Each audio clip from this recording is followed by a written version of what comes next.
What's up everybody? My name is Skia, and in this video I'm going to help you get started live streaming on Twitch. We're going to cover everything from the hardware that you need to the software that you need and the best settings for that software so that your stream looks as high quality as it possibly can right away when you hit go live.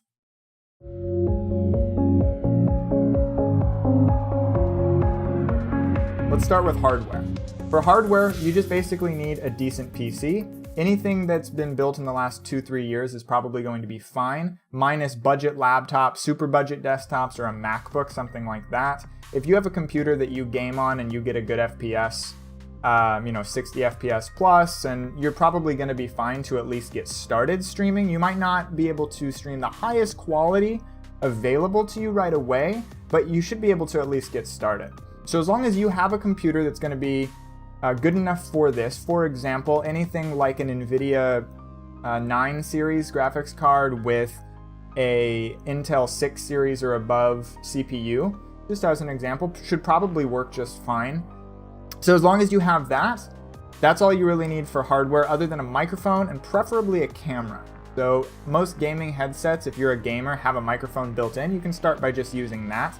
I wouldn't recommend you stick with using that in the long term. I would get a dedicated desktop mic, and this is a pretty cheap mic, the one I'm using, and it works just fine. But a gaming headset mic is not going to provide you the best quality. As for a camera, as long as you have a camera, again, you should be fine. You don't have to stream with a camera, but I would highly recommend it. People are coming to your stream to see you. They can go to see any stream for the game you're playing. Trust me, there are thousands of people streaming the same game that you're going to stream. Unless you're streaming something super niche, then the gameplay is not what they're there for ultimately. They're there to see you.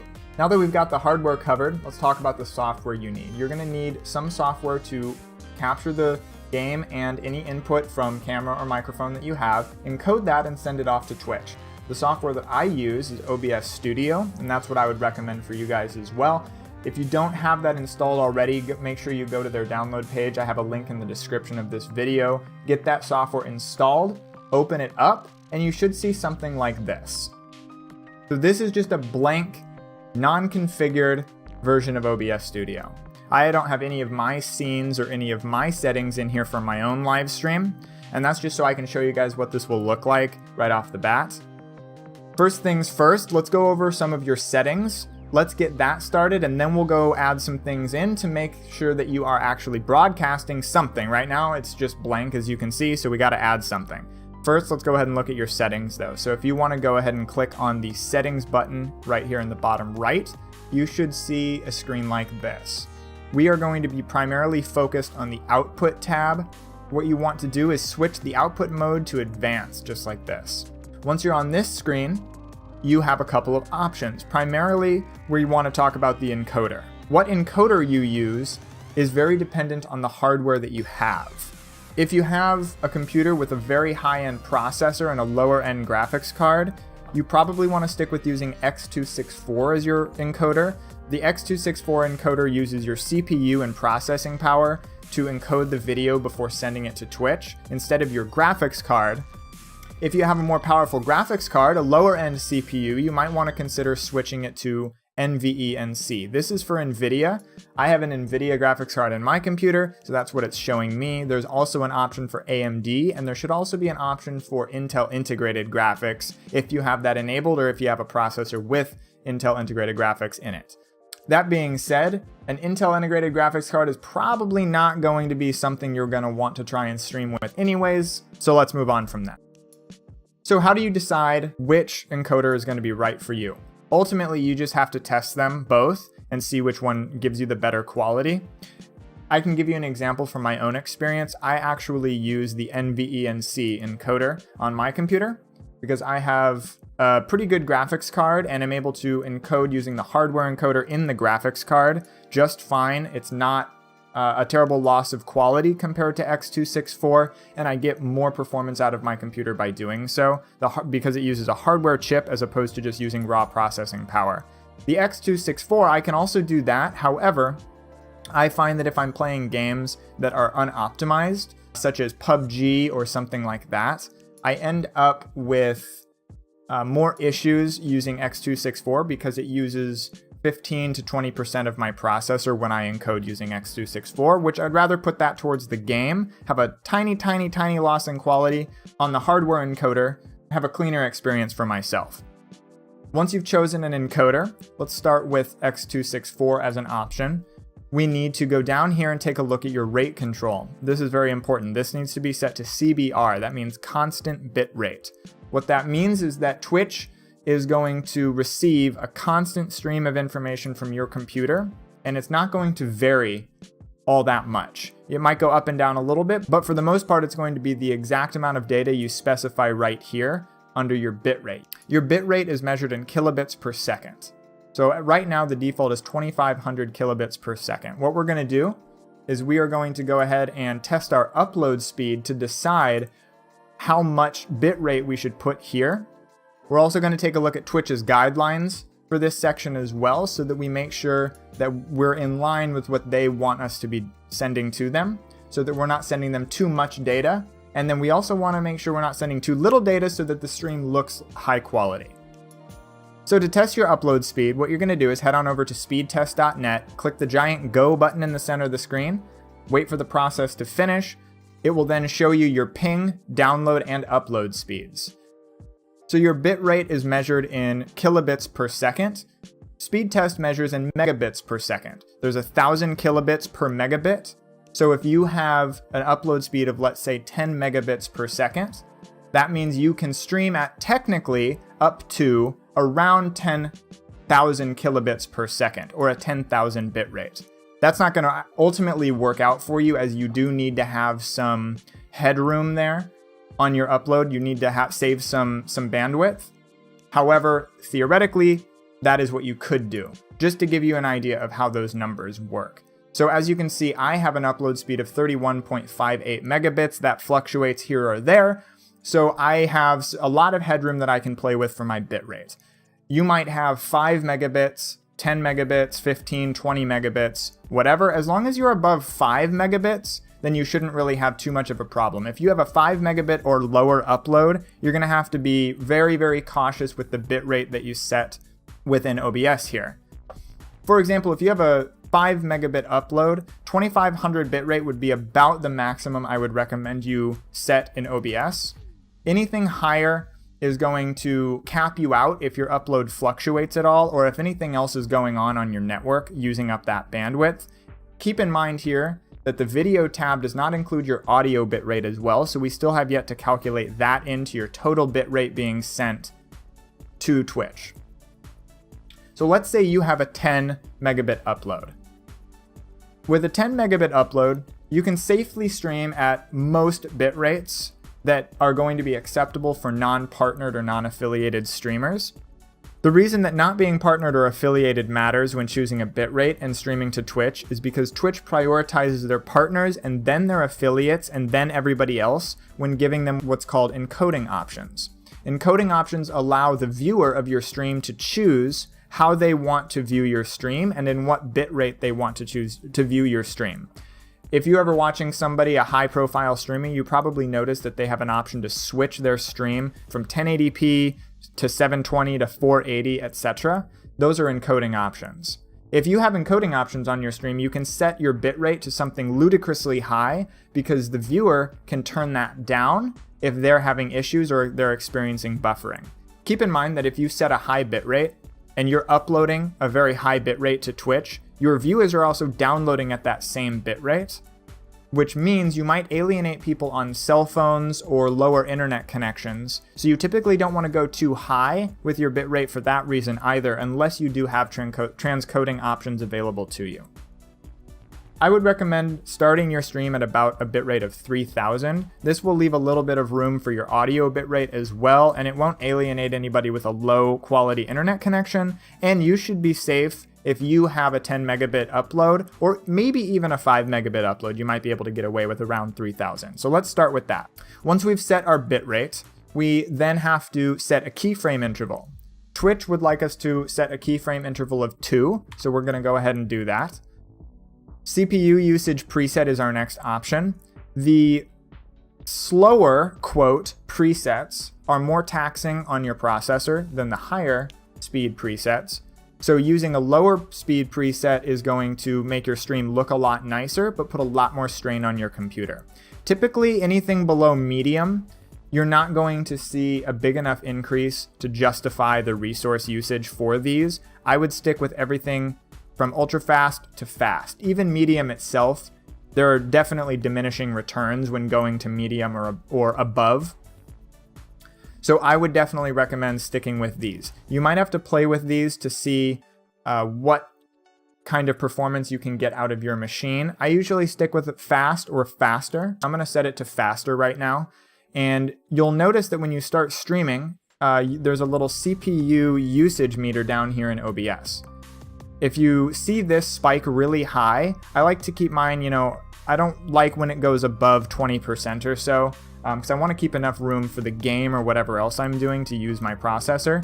So just keep an eye on this when you set a CPU preset. If I set a preset to placebo, my CPU usage is going to spike dramatically, and I'm probably not going to even be able to play the game that I want to play. So I'm going to stick with faster for right now. For my profile, I'm going to set main, as that is the most generic and available profile. Some mobile phones, rarely, but some mobile phones won't be able to render the stream if you set to high. High is a higher quality, but main is more open.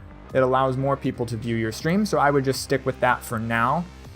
Since again, we're just talking about getting started. You might want to tweak these after the fact. As for tune, I would just leave that as is. Make sure that is set to none, and make sure you have no X264 options in this section here. So those are our basic settings for CPU encoding. Let's go over the hardware encoding options now. So for hardware encoding, a lot of the stuff is going to be very, very similar. We're going to choose rate control, CBR. We're going to set our bitrate back to 3000. We're going to set a keyframe interval of 2 here. And now it's where it gets a little bit different. So our preset is our quality preset. So this is very similar to the CPU preset that we saw on the other encoder, except it goes top to bottom in terms of performance instead of the other way around, with the bottom being the highest on the CPU. In this case, the top is the highest. So typically speaking, you're going to be able to get away with using the quality setting. That's kind of your middle ground, and that's where I would definitely recommend starting. Again, you can use high or main here. I'm going to go with main for more availability. These two options, look ahead and psycho-visual tuning, I'm going to go ahead and turn off. These use more GPU resources, thus creating less room for your game to use those resources. So in my opinion, I would start at least with turning these off. The GPU here is which GPU in your computer it's going to use. If you only have one GPU, then you have to set this to 0, as you only have one GPU and that GPU is numbered as 0. If you have multiple, maybe you're using SLI or Crossfire, you can choose a different number here for a different GPU and force the encoding onto one GPU over the other one. And as for max B frames, definitely just leave that at 2. The higher B frames you go, the more stress you put on your computer, and 2 is a great number. We're going to take a quick peek at the audio tab before we move on. Track 1 is where all of your audio is going to go through by default, and the audio bitrate of 160 is a great place to just sit with. I've tested 96 all the way to 320, and there's no discernible difference in my opinion. There is a little bit of a difference, but it's nothing to write home about. I would just stick with 160 and call it a day. Moving on to the audio tab here, I would just leave most of this as is, except for 2 things. Your desktop audio device, I would switch this to your headphones or speakers or whatever you hear sound through. And then your mic auxiliary audio device, go ahead and switch that to your microphone. Onto the video tab now. The base canvas resolution is a very important one. The base canvas resolution should be set to your monitor's resolution or the resolution of the game that you are playing. So if you're playing on a 1080p monitor, make sure to set that to 1920 by 1080. As you can see, I play on a 1440p monitor, so I usually set mine to 1440p like that. However, you can set it to something lower, but you're going to add some pixelation by doing so. And it's going to be better to set it to the resolution of your monitor. That way you can put your game, your camera, any overlays or anything you want onto that scene efficiently. And then your output scaled resolution is what is going to be sent directly to Twitch. Of around the 3000 bitrate, usually what I would recommend is streaming 720p and 30 FPS right here.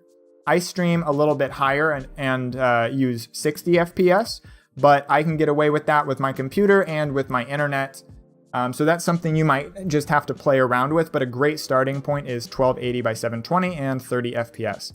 Your downscale filter, I would crank this up to 32 samples. This does technically put a little bit more strain on your computer, but it's so hardly noticeable that it's definitely worth it, as it does clean up the edges on text and curves and angles and things like that. It just removes some of the pixelation on that. Once you have that done, go ahead and go into the Advanced tab. As for your video here, these are optional settings, but I do like to go over them. Leaving it at Direct 3D 11, that's the only choice. Color format, leave that at NV12. The two things we do want to look at are your YUV color space and your YUV color range. Your color space and color range dictate the range of colors that your stream is going to display. I typically tend to lean towards 709 and full. The only thing I'll say about this, sometimes dark scenes in games can look very, very dark with these settings, but you do get a richer color space, in my opinion. So these are things that I recommend you test with. Start up a stream or start up a recording, change these settings, stop your recording, change them back, start another recording, compare side by side, see what looks better for you. So congratulations, you just set up all of your output settings for OBS, and you can click OK, and we can move on to setting up a scene. So now we have to set up a scene, right? Because obviously you don't want to stream a black screen. Nobody's going to watch that. We've got to get something in here. So to start off, let's go ahead and use the default scene that is selected here. We can go ahead and rename this to whatever we want.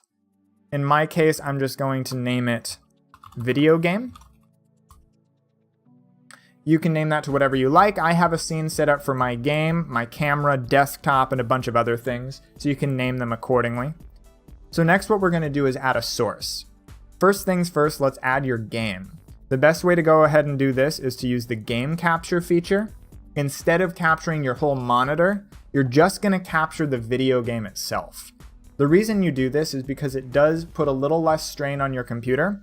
It also will eliminate any notifications or anything appearing on stream that you don't want anybody to see. This will only capture the game and nothing else on your computer. So I very, very highly recommend this over just capturing your whole display. If you do want to capture your whole display, you can do so by going here and doing a display capture like this. But again, I would recommend using the game capture. So we're going to name this a game. I stream World of Warcraft, so I'm going to just name it WoW. Hit enter. What we're going to do next is you need to make sure that video game that you want to stream is open and running on your computer right now. We are going to switch this to capture specific window, so it only captures a specific game. You can capture any full screen application if you wish to, and you play in full screen, but this isn't going to work if you play in windowed mode. So what I typically like to do is do a specific window capture and then switch the window to the game itself. So if I was running World of Warcraft, you would see wow.exe or wow64.exe in here, and it would say World of Warcraft. I would just go ahead and select that, and then I would be able to just click OK. And then your game will appear right here in the source window. So for the purposes of this tutorial, I'm not going to launch a game and show you because it's pretty easy once you just click on that and select the game. It just appears right here. You're then able to scale that window around and place it wherever you'd like. Typically, you're going to have it as the full screen area. Once you do that, let's go ahead and add some other devices. So at this point, what I would do is add my webcam. So I'm going to do that right now. We're going to just title this webcam. There I am. What's up?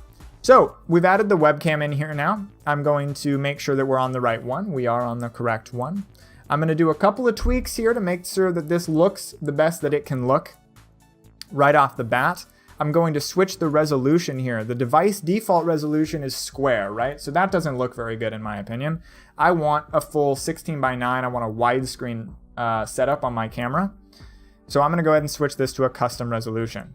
That turned my camera off until I select a resolution here. My camera is a 1080p webcam, so I'm gonna choose 1920 by 1080 like this. Well, there we go. So there's my whole webcam. So at this point, you can choose a couple things. So I have 1080p set, which takes up the entire screen.